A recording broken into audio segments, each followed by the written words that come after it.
It's a girl. Who is? Well, it's the You day met of somebody, the. Stu? No, it's the royal baby was born today. Oh, really? Yeah, apparently, and yeah, it's a girl. Okay. So, Do you know what we're calling her? No. Sort of exciting name? Apparently, I did see on the news today that Alice is the betting favourite at the moment. My head quickly went to Catherine. Catherine, after her mother. Oh, so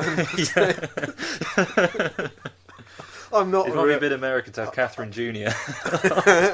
I'm not a big royal follower, obviously. You have, potentially Queen Catherine Jr. Oh, that's right. Is it Catherine Middleton? Well, yeah, Kate Middleton, but they told her she had to be revert back to Catherine because Kate wasn't sufficiently regal enough. Okay. Anyway, should we go on to film rather than... Oh, it's also a day early today, isn't it? Rather than a Sunday, we are recording on a Saturday, which makes a bit of a change. But yeah, so how's it going, Toby? Yeah, not too bad. I've been quite quiet film-wise this week. I had a little bit of a time off. I tried a couple of films and gave up on them on the small screen, as opposed to the cinema. So we can mention those as we go along. Okay. Well, should we start with that, or should we go in with our kind of new feature to slightly compensate for the lack of new film discussion this week? Which Should we go with the film news? Right. Yes, sorry. New mini feature on film news. Film news. Dun, dun, dun, dun, dun. We need a sort of Needed theme tune, some kind of very sensible. Stu's film news. Yeah, something along those lines. Okay, so as may have been seen, well, I emailed you accordingly. New Mad Max trailer has come out. The final trailer prior to the release. So, seeing as we mentioned it previously on how the trailers are, originally you were encouraged by the notion of Mad Max, and then we got to the second trailer in, and you didn't really care. Now we're on to the final trailer. Has it improved, or has it remained Well, at a it just low level? looks completely mental, this film. I'm not sure whether that's a good thing or a bad thing. I think it was a better trailer than the second one, actually, but but I'm not sure. I mean, on your graph of expectancy, that's the one. How's that looking? Yeah, I think I think I'd have to take some kind of medication before going to see this film. Actually, it's just too mental. Okay. No, I mean, I thought it was a decent trailer. I mean, I gathered what they were trying to say to people is if you want to watch a quite stylistically strong, high-budget action film over the next month. There's certainly plenty going on. Go and watch this one because there'll be lots of action-based things going on. Basically. Have you got a release date? I don't on me. I think it's pretty soon though. I think we're talking the next few weeks. Yeah, I thought so. But yeah, I suppose actually one other final question: do you reckon Tom Hardy's going to get anywhere near Mel Gibson as the eponymous titular character? So I presume he is Mad Max Reborn. Yeah, I think he'll have a pretty good shot at this one. Yeah, and we've got I also saw that he's coming up in a film called Legend about the Kray Twins. Indeed, which is our second piece of film news. And I, conversely or contrastingly, I don't think he's going to do good from the trailer I've seen or the clip I've seen. I don't think he's going to sort of carry that off. No, I have to say when I watched the trailer to Legend, the only interesting thing about it is that he's playing both Ronnie and Reggie Kray. Yeah. But I mean, I think starting even from the fact that the title is rubbish. It is rubbish. Yeah. I mean, it says nothing at all. And when it got to IMDb, I type in Legend, and unsurprisingly, 20 other films come higher up on the list in terms. You've got I Am Legend. The Legend of Zorro. Just there are so many different films that have Legend in the title. It says nothing for what's going on. It doesn't encapsulate the principle of the characters, which I'm going to guess is going to be running up to the Great Train Robbery, one would presume. And I mean, it just looked like a really, really bland film, I thought. Yes, and it's following from which wasn't too long ago, the Krays film from 1990 with the Kemp brothers from Spandau Ballet, and that was I've seen that a number of times because that was one of the films that was in the cinema that I worked at when I was parading my ice cream tray around. By the way, I didn't mention. You know, when I was saying about I thought you were just selling it off a I counter. had a tray. Wow. They used to go out. They used to have the trailers and the Pearl and Dean. Do you remember Pearl and Dean? No, no. Okay, this is a bit. What's going on? Explain. What's Pearl and Dean? That was an advertising company with an iconic jingle that went along, which I won't repeat. And then they'd have the tray, and they'd have adverts like for the local Indian restaurant and stuff. Like that. Right. So it was really, this is really old local school cinema. Yeah. Right. And then after that bit, and there might be the odd trailer, I'd have to come and stand out in front of the screen with with your wares. Yeah, it was really embarrassing. I remember one day there was about 7 people in, and there would be almost silence. So I'd come out and I remember just saying, "Ice cream, come and get your ice cream," and everybody laughed. But at least it broke the embarrassment somehow. So was this just ice cream before the film? Because I wasn't a dolly bird even. No. Is this the? They didn't have intermissions in their films as well, did they? We're not getting that old school. Not unless it was a long film. No, I mean. So it was just a pre-service ice cream. Before, they didn't shove you. They didn't stop the film and then throw you out to the lions in front to try and flog some ice cream before they can continue watching the rest of their film. Yeah. But I did used to get a free ice cream out of it. Oh, good. Sit at the back, you have to eating my cornetto? And then the rest went back in the freezer, then presumably. Yes. Anyway, Okay, I digress. Sorry. So, and that was a good film, by the way. The Krays was, very, very adequate. Are we going to take? Well, should we say you're going to make a prediction at this point that you reckon that earlier film to do with the Krays is going to be better than this one? Yes, I think so. But obviously, I haven't seen Legend. But I just didn't get the impression that it was going to do the job. No. Following on a mildly iconic film that covers the same subject, I think it's going to struggle. I would agree. I think there's sort of nothing in there which excited me in the slightest. Can I just carry on just make a point about the Spandau Ballet lads? Because there was a very recent documentary, cinema documentary film about Spandau Ballet called Soul Boys of the Western World. Oh, right. Which I just went to re-watch for purposes of this recording, and it's a jolly good, interesting film. So is it covering the whole period of Spandau Ballet? Or Yeah, is it absolutely, it's not like all of it. Early formation or anything like that? Absolutely all of it. I was quite interested in their rubbish first names before Spandau Ballet. Oh, do you have some examples? Yeah, they're quite bad. The Cut. Yeah, that's pretty The lame. Makers. Yep. And then just before... Did they call themselves Legend at any point? No. Anyway. Then Gentry. Okay, which they all realised was rubbish because it sounded like the Gents.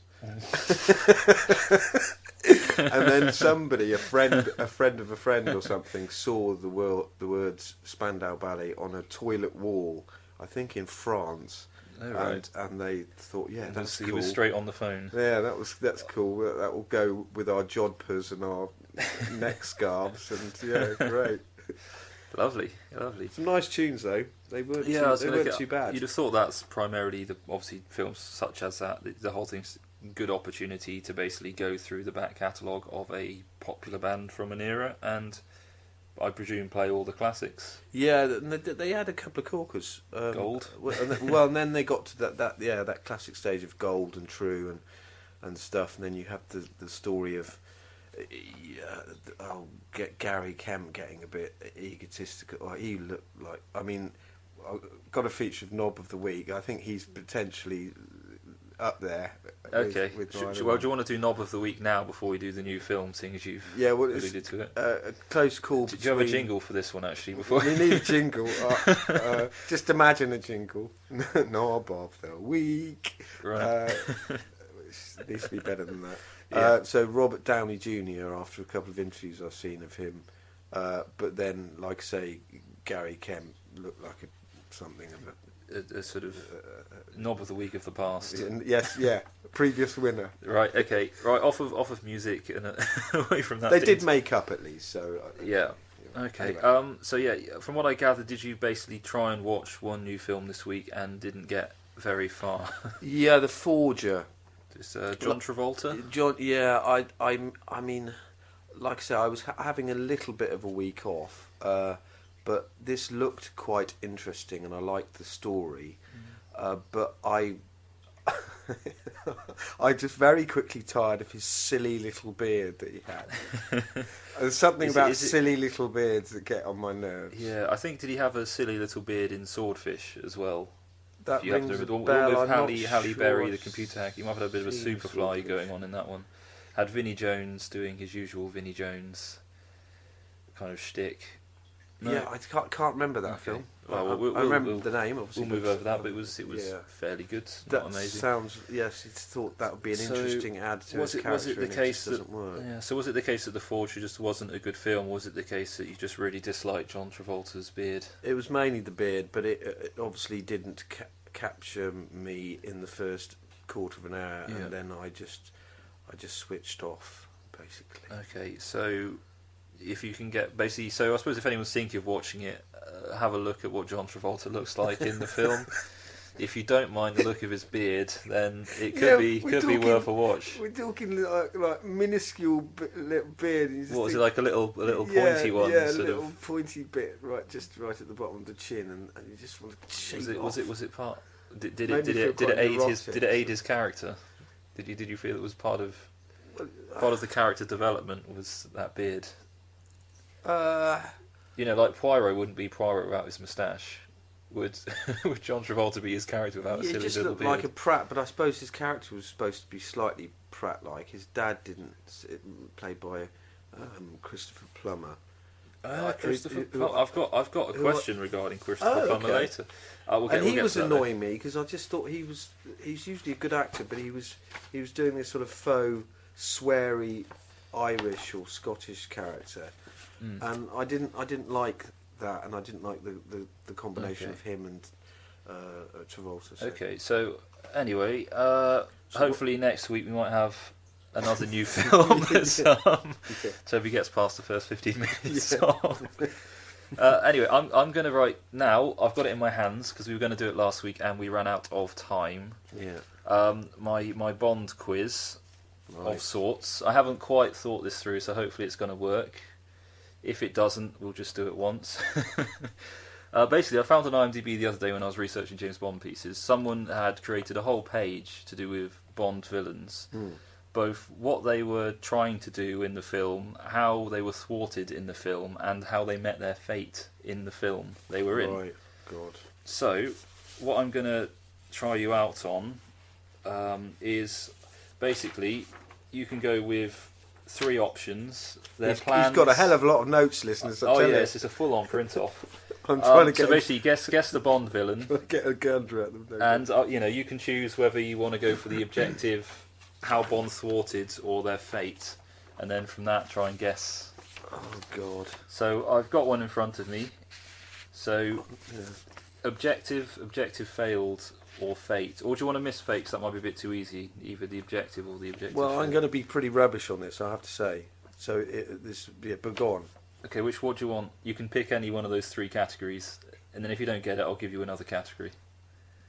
Should we just do them in order for the first one? Would that be easier to save you contemplating too much? I think what they're planning to do is I might have better chance. Okay, I'm just trying to think right. aloud, and I can't remember how hard almost any of them die. Well, so this is open to the listeners at home as well. Try and guess who it is. Yes. So, Bond villain X in this case, their objective was to acquire the Solex agitator, a vital component for solar power plants, and sell it to the highest bidder. Kill Bond, the one man he thinks is his equal. Who is the Bond villain? Oh God. No, I don't know. Okay, next clue, objective failed. Go on. Bond retrieves the agitator for MI6. So not too much help there. I can't think of that plot line. So no, carry on. Okay, how he met his demise then. That's final clue. Shot in the heart by Bond in the Hall of Mirrors when he pretends to be a James Bond statue. Oh. Yeah, that rings a bell, but I'm still not. I'm still not. No. I can vaguely remember that scene, but go on. Okay, it was Scaramanga, Christopher Lee's Scaramanga, where he's like going around that fairground section at the end, and then there's that Bond statue that's missing a finger, and he pretends to be the one, and slowly rotates and shoots Christopher Lee. Right. No, do you want to go for another one? Yeah, of course. After all your notes, of course. Okay. It would be useful for the listeners, or nice for the listeners. Hopefully they've. Well, I'm sure some of them out there managed to. They'll be get shouting. This one. They'll be shouting. So we'll do one more. Yeah. Okay. Okay. Do you want to do it in order, or do you want to choose which clue you want first? You take it any way you want. We'll do it in order again then. Yeah. So this particular Bond villain. Yeah. Their objective was to destroy all human life on Earth by releasing a nerve agent from a space station before rebuilding humanity with carefully chosen breeding stock in accordance with his eugenics-inspired vision. Yeah, is that Ooh, Drax? It is in thank Moonraker. Goodness, I got one. So nailed one first time over. Yeah. So, I like that villain. So yeah, I'll just finish off anyway. Completely So mad. he died by being shot with a poisonous dart and ejected into outer space by James Bond.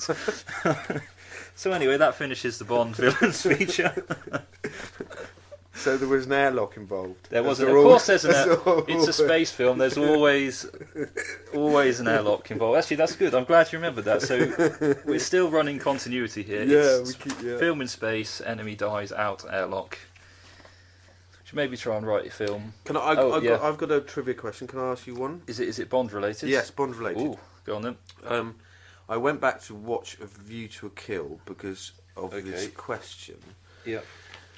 I have to say this was the second film this week that I didn't get through because I found it boring. And I remembered that actually Moonraker was the last in terms of the film the what do you call it the canon or the yeah, that's good. And thank you. There's a canon of Bond films. I lose interest with them after Moonraker. Okay. And so, but I did go and watch View to Kill because it's the last one that Roger Moore was in. With, I'm sure you know, the baddie was Christopher Walken. Indeed. With the sidekick of Grace Jones. Oh right, okay, yeah. And Roger Moore was the oldest actor to play James Bond. Right. So what age was he in View to a Kill? He was quite after old. which he retired. He was quite old. He kept himself in trim, so yeah, it was. He was definitely. He was the in his, year is a clue. Actually, he was in his 40s or 50s. I don't know when he was born. The year of View to Kill, 85, is a clue. Okay, so that might make him 45. Is that where the clue comes in? No, turn the numbers around. What, in 58? And you get 58, which 50. is the answer, that is pretty old. Yeah, he but did a pretty good job. He looked good. Yeah, I don't remember ever thinking he's got old. He didn't do any of his own stunts. He just basically had close-ups. Yeah, just walk somewhere, have a close-up, lie in bed with a woman. In fact, have another close-up. There's one bit early in the film where he falls over when he gets tied up in a fishing line, and it looks really funny because he looks really clumsy. He's just so old that he can't even fall over properly anymore. Well, I don't mean to be rude. No, he was a good. Yeah, he was good. He was a very good Bond. Okay, so should we get on to our central feature? Get probably 10 minutes on this, which is about rewatching films. Because I think over previous discussions we've had on the podcast, you do seem to watch quite a few films, well, especially a film you like. You do seem to watch more than once or twice. Absolutely. And some films you seem to have watched many times. Yeah, as I mentioned last week, One Flew Over the Cuckoo's Nest is a good example of that. When I watched it, not all the way through, but a stupid amount of times when I was at college. One of the colleges I was at, it was like an old friend, which is sort of sweet and slightly sad, really. But it was. But in fact, in the last week, I've actually watched it again twice. So, all the way through this time? Yeah, absolutely, all the way through. Is it? Do you feel now in the present that having that final third of the film, or even final half of the film, it sounded like you were watching about halfway through or something last time. Does it feel more? Yeah. Do you prefer watching it all the way through now, or? Yeah, I can do. Yes, absolutely, and it's actually, I think that particular film has grown more powerful in its meaning and its metaphor as I've got older. But and I can watch it all, yes, again and again. Yeah, so actually it'll be here to hear interesting to hear a little more on the nature of rewatching films, because for me, when I was thinking back about films I've watched quite a lot, for me it's more just the convenience factor. The ones I seem to have, I don't think I've watched any film more than maybe 5 times, is probably the most I've watched one. And it's, for me, almost an entirely convenience-based thing. When I was thinking of the ones I had watched, they're all ones that I've clocked up those views just because they're the ones that are shown at Christmas or Easter, and you're basically always on holiday, and they're always put on at like 10, 11 o'clock in the morning when you're still kind of in bed and you don't need to get out of bed, so you sit there and watch it. And you know you're going to enjoy it. Is that your reason by thinking, oh yes, I'll watch this again? No, not necessarily. A lot of the time, I think a lot of it is very convenient planning on behalf of the schedulers, because most of the times in watching these films, I'm not looking out for them per se. It's more you wake up on a Christmas Eve morning and you're like, well, I don't need to do anything, it's cold outside, you've woken up, it's 10 o'clock, you flick on the TV guide and it's like, oh yeah, A Muppet Christmas Carol's on. Yes. And you're like, well, that's quite a nice film, I don't have much to be doing, at the very least I will have it on in the background while I'm getting out of bed or doing whatever. And that's usually, for me, it's just kind of, it's a nice film. I'm happy to watch it again. It's suitable for the period of time. So I've got a fairly serious question about this. Why do you like A Muppet Christmas Carol? Why do I like it? Well, yeah, I've seen. Should we fill in quickly that you're more of a fan of Scrooge? That is one of my top 5 repeat films. The 1970 rival musical, which I first saw in about 79, something like so that. So you were a bit late. It'd been out for a while before you. A few years, but it was the first time it came in the old days, you used to have to wait about 7 years after a film was released in the cinema before it came on telly. Oh right, okay. And so it was pretty much probably the first Christmas year that it was able to come on telly. I see. Yeah. I don't know. For me, I have to say I haven't really watched Scrooge. The Muppet. Well, A Muppet Christmas Carol is. It was released in 1992. I'd have been about 5 at that point. I probably watched it first when I was probably 6 or 7 on good old VHS, I think it was. And yeah, it's just sort of one of those kind of comfortable, nice films. But how did you find Michael Caine's performance? I have one of my favourite repeat films is Zulu, which he is also in. Yeah. But I just found him embarrassingly rubbish. Well, so, from a sort of young. If you watch Scrooge, you'll see how to play. Michael Caine is but a conduit for all of the Muppets around. Literally, the Muppets around him. Okay. And the music. I think in that film at least is that Scrooge is there and it's about Scrooge, but I don't really feel that. Although he's sort of the guy that goes between scenes, it's more about him interacting with the other characters, the interesting kind of Muppet characters and the recurring Muppet characters, and meeting their sort of 3 different ghosts, which are kind of quite interesting character creations. I can't remember the ghosts. The massive giant bloke who's like the one of Christmas Past one of Christmas Past, like a massive giant who gets really old really quickly and then sort of dies within sort of 12 hours or something. And okay. Then it's different from Scrooge, but a different one's in quite an evil-looking one for the present, and I think it is more that sort of thing. I don't look at it and I don't really consider Michael Caine's performance too much. He just sort of goes around and goes, "Oh hi, I'm in this scene now. What's going on here?" Okay. And then stuff happens around him. So you're obviously a fan of the Muppets anyway. Yeah, and the music's good. The music's very memorable, very memorable songs. I find. I couldn't remember it was a musical, but actually Scrooge is as well. So yeah, well, I'm going to have to watch Scrooge at some point. Maybe it'll be on next Christmas, and I'll. But in TV guides, they do give traditionally they do give more stars to your favourite Muppet. Yeah, the Muppet Christmas Carol rather than Scrooge. Yeah, which but is the 1970 Scrooge quite a serious interpretation of Dickens' work, or is it semi-serious? Yeah, pretty serious. But it's a musical, but it's. I mean, I'm not a huge fan of musicals generally, but I really like the implanted songs on this. Okay, well, I'll have to try and catch it at some point. Should we just mention? I've also got on the list in terms of your top watches. We've done obviously One Flew Over the Cuckoo's Nest and Scrooge. We've touched on. Should we stay on the Michael Caine front because Zulu of 1964? This one man and his small detachment battling hundreds of Zulus. It's boys' own heaven, really. Great, rousing story. This film's from '64.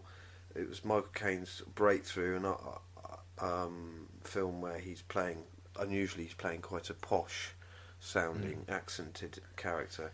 A film produced by Stanley Baker, and it's depicting the famous battle in 1879 at Rorke's Drift, where 150 Englishmen and related forces were against 4,000 marauding, drugged-up Zulus, and they lost. And a lot of those 150 were ill, so they only basically had something like 110 on the barricades, and they lost in the whole battle, which lasted for 36 hours. They lost only about 20, maybe 30 men, and a lot more Zulus. and eventually the Zulus gave up. And it's an anti-war film. It doesn't glorify. It doesn't glorify. It doesn't express who's more brave, because they're both sides are brave. Yeah, because you've got the Zulus on one side who are basically running at people with guns. Yeah, absolutely. And large bayonets on the ends of their sacrificing themselves. And on the other side, you've got a very small number of people fighting against a massive force behind a few sandbags, and there's the classic rid-out end, which is a formation where you have 3 lots of riflemen, because obviously in those days you had to reload your rifle. So while the one rank was firing, the next rank so you basically would cycle around with reloading and firing, so you'd have a continuous stream of fire. And that was literally how. It's an accurately done film, and it was also one of the first times where you had journalism involved with warfare, and so the pictures in the papers, whenever they got to them a week or two later, was of this scene of this rid-out with 3 ranks. And that was quite a new sort of thing. I found the thing that most poignant about that film is I thought the battle scene was done in terms of capturing the feeling of a small number of people having to defend sort of it's not even a fort, it's just like a barricade basically. Yeah, it's very makeshift.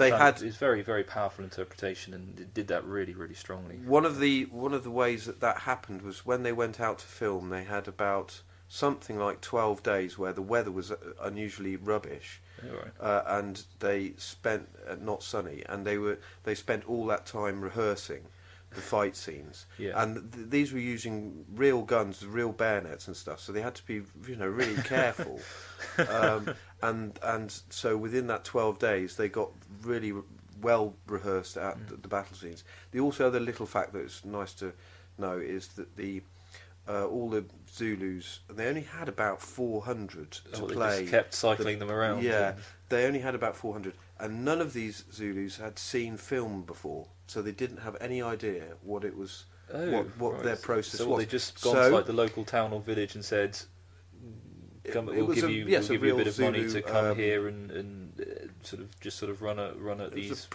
people and fall over a bit. Proper Zulu sort of camp, tribe, and what they did was Stanley Baker got in old silent films like Harold Lloyd and Buster Keaton. Yeah. And when the Zulus, because when the Zulus seen these, they instantly realised what they had to do, and in fact they had to sort of stop them from overacting. Oh, what, just like because feigning death yes, in a they got coma so good at comedically. kind of, they actually cotton onto it really quickly. So a whole troupe of sort of silent film actors Yeah, were loved trained. it. Oh, brilliant. Okay, we're getting a bit towards the end of time. Do you want to just quickly... Well, basically the other two I've got on your list is With Nell and I and Malcolm. So we have spoken about previously. Yeah. Of those, which one do you reckon you've watched the most? One Flew Over the Cuckoo's Nest? Out of all of them? Yeah, which do you reckon...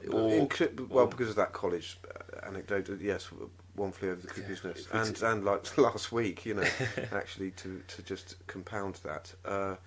But With Nell and I is a great favourite. I do like that because it's one of those films you can watch when you're in a good mood, when you're in a bad mood, when you're drunk, when you're hungover, or whatever. You can watch it any time. Indeed. Well, actually, I went back talking of things watching in a good mood, watching in a bad mood at any particular point. Obviously, when I was sort of speaking to you about it, I mentioned I've probably watched The Big Lebowski quite a few times. Oh yes. Did you go back and watch it? I did. Do you kind of... Does it feel like a film you'd watch again, or does it not quite do it for you? I would watch it again because there are 2 or 3 elements in it that I really like, but overall I don't.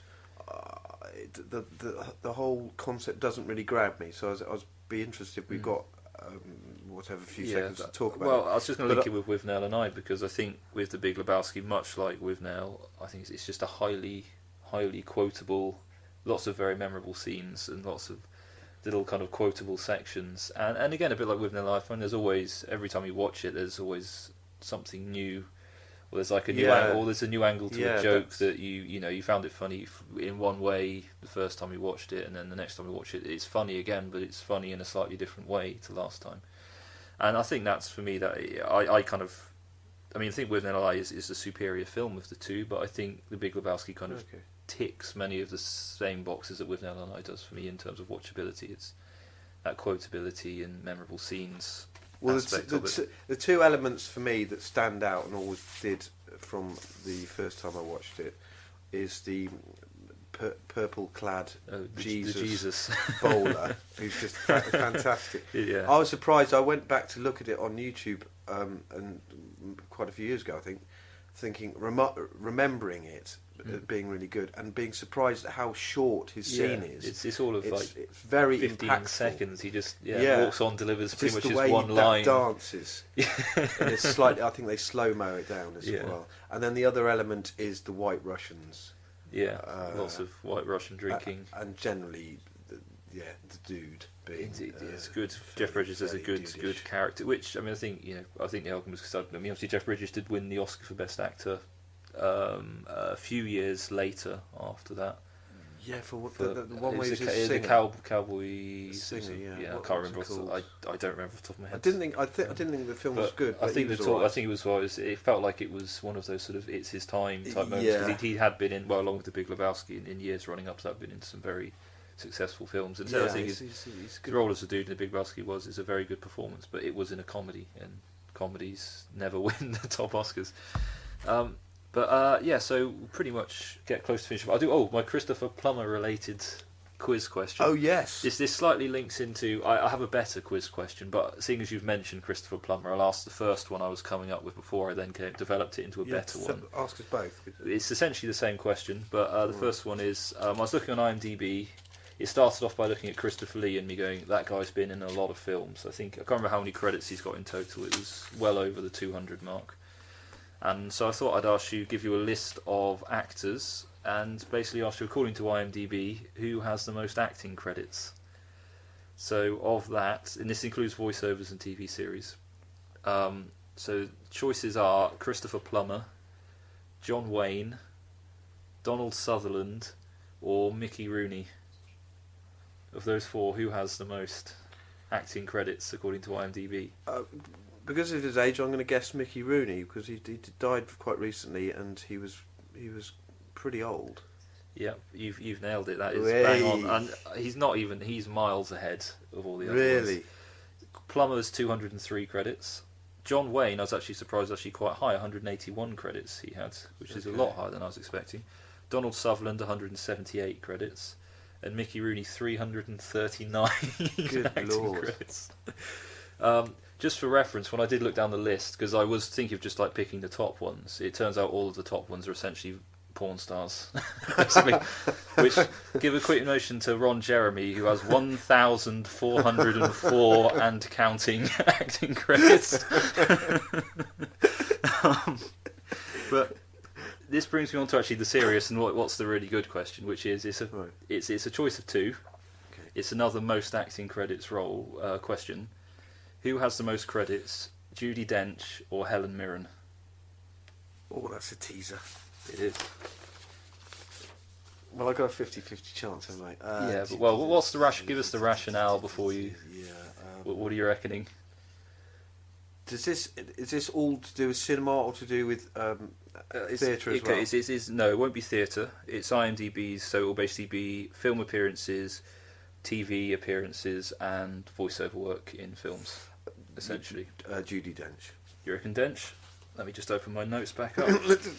Oh, so close, Toby. So close. No! Judi Dench has 112 credits. Helen Mirren has 121 credits. That's a sly question. I know, it's a good one, isn't it? Yeah, it is quite good. Yeah. So with that, shall we actually leave you? Nothing else to add, Toby? Anything people would be advised to watch in the next week? Oh, well, The Falling looks very interesting. Okay. I haven't seen it, but it sounds like it's getting some very interesting reviews.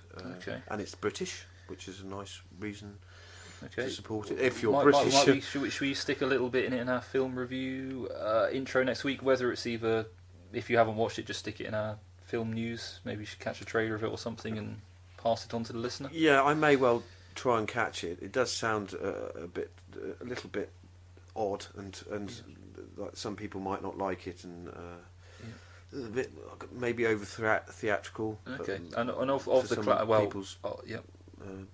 okay, and of the classic films we've discussed this week, any if the people are going to watch one of those films we've discussed, which one would you go? I'd say Zulu myself. I have a bit of a hankering to watch Zulu now. Yeah, and you can't get it on the small screen unless you've got your DVD or whatever. So it's a little bit harder to find than some others. It's obviously not in the cinemas. I'd love to see it actually on a cinema screen, which I've never done. Indeed. Well, maybe one day they'll have it on a afternoon showing, classic film showing at some point somewhere. So anyway, we'll be seeing you again next week, I imagine. So goodbye, everyone. Cheerio, good night.